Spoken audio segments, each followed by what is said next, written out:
Good evening and thank you for joining us for KREM 2 News 10 at 10, where we give you more news in less time. Let's get started. New tonight, we are learning more about a suspect arrested following a SWAT standoff on Spokane South Hill tonight. Police say they found 33-year-old Ryan Shawls at the home, and he is the main suspect in a shooting from last weekend. KREM 2's Kyle Simchuk spent the evening at the scene.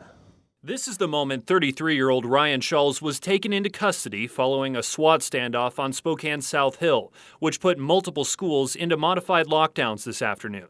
Spokane police say Shawls, a convicted felon, is a suspect in Saturday's shooting near Hamilton and East North Foothills. One man was shot and taken to the hospital with life-threatening injuries. Tonight, his condition is unknown.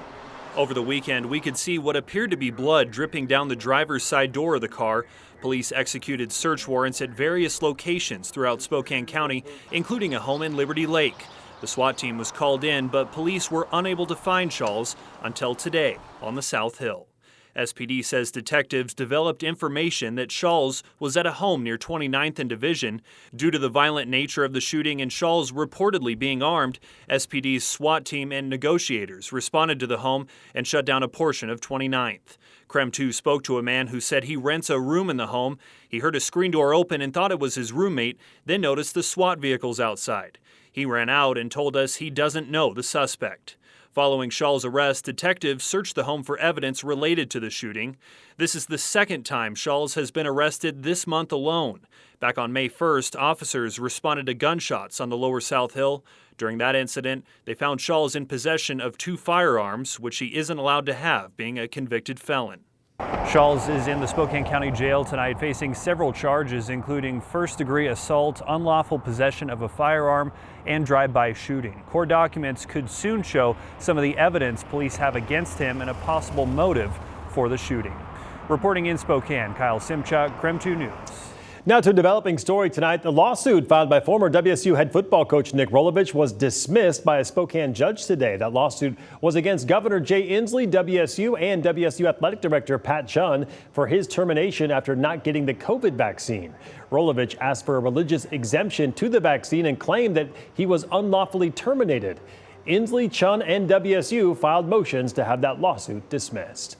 And happening tomorrow, a topping out ceremony is scheduled for the Pullman Regional Airport's new terminal building. The event starts at 2 p.m. and is to celebrate the progress in the construction of the project. The new 49,000 square foot building will be replacing the existing 8,500 square foot building. The project cost a total of $90 million. All right, let's talk weather. The nice weather not stopping with Memorial Day. We are looking at sunshine and warmer temps as we head into the week. Let's get right to Chief Meteorologist Jeremy Legoo. Jeremy, looking pretty good this week, and the hot weather seems to be coming back. Yeah, Mark, and believe it or not, I was just checking out some old data. That's always interesting. But this might very well be the warmest May we have ever seen here in Spokane. And if tomorrow's forecast verifies, it likely will be. Right now we sit at 67 degrees here in town and have nothing at all on the radar. And believe it or not, overall, we just really don't have much going on in the atmosphere. What we do have is a little bit of a trough sitting out to our west, and what that's going to do is try to drop our temperatures. Doesn't do a great job. In fact, tomorrow, I think it's another mostly sunny day. We'll see a little more cloud cover over in North Idaho and over the Cascades, but for the most part, it's sunny and it's warm, and it stays that way through Thursday as our temperatures really start to climb. So tomorrow, looks like we top out in the mid-70s, likely fall into the low 50s. You do a little math on that, and that would put us at the warmest May ever recorded here in Spokane. Thursday, 77, and Friday, up to 80 degrees. All right, sounds good, Jeremy. Thank you very much. We'll check back in with you later in the show. Well, the time to get your Hoopfest registration in is right now. The deadline less than 2 hours away now. All potential teams who submit an application need to pay a fee of $20. If you're not playing, you can still sign up to be a volunteer or a court monitor.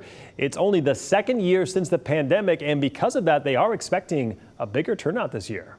You're seeing our numbers go way up compared to last year. You know, I think our youth numbers are about 400 more teams than we had last year. So everything about it is exciting, and it'll be good to be back on the streets of Spokane feeling a little more full than it did last year. Hoopfest tips off on June 24th. Well, the end of the homeless encampment near I-90 known as Camp Hope is inside the city, confirming today the camp will be closed on or before June 30th. The population at that site has been slowly declining. The city says once the last campers have left the lot, cleanup will happen almost immediately to restore the state-owned property back to its original state.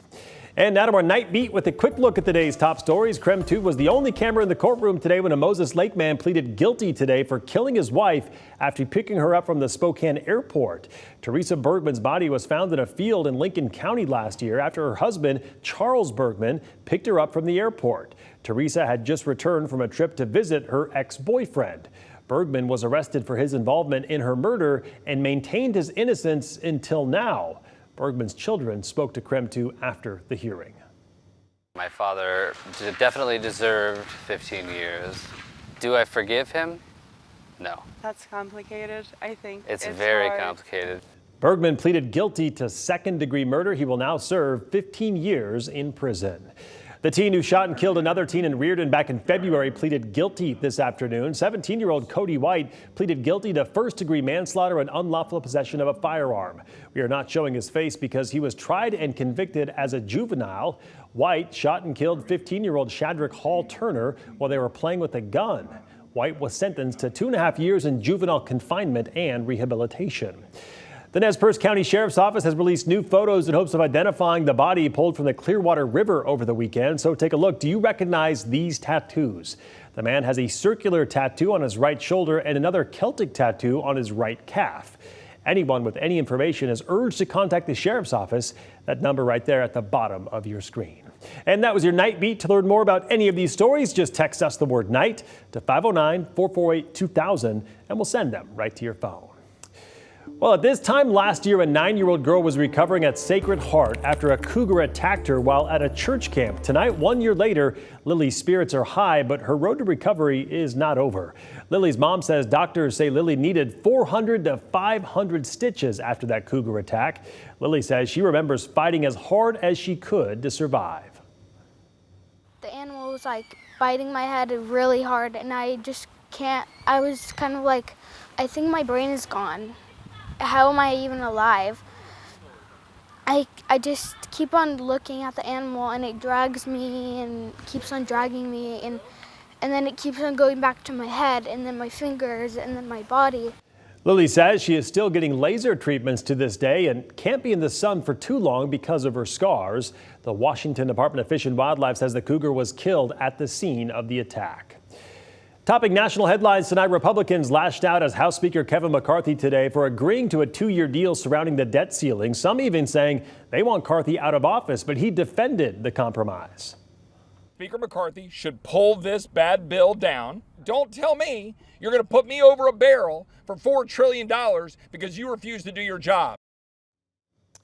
Over the next 24 hours, there will be dozens of attempts to amend this compromise before it potentially goes to a vote coming up tomorrow night. We'll keep you posted.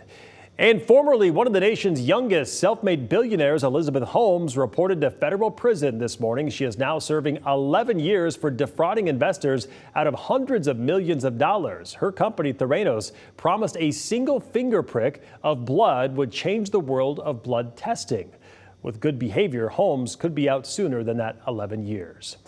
More than 24 hours after the apartment building collapsed, the mayor and police chief in Davenport, Iowa says there could be at least 2 people still in the rubble and debris.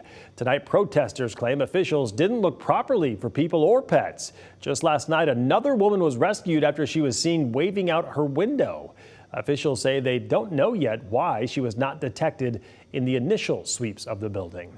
Meantime, across the globe, we now know why waters in Venice turned bright green this weekend. Take a look. Authorities say the color was caused by a chemical commonly used in underwater construction to help identify leaks. It is called fluorescein, and the EPA says it's non-toxic.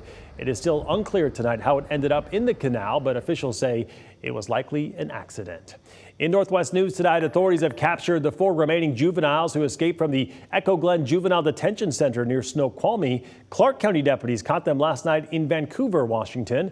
Investigators say the teens assaulted a staff member early Sunday morning and then stole her car.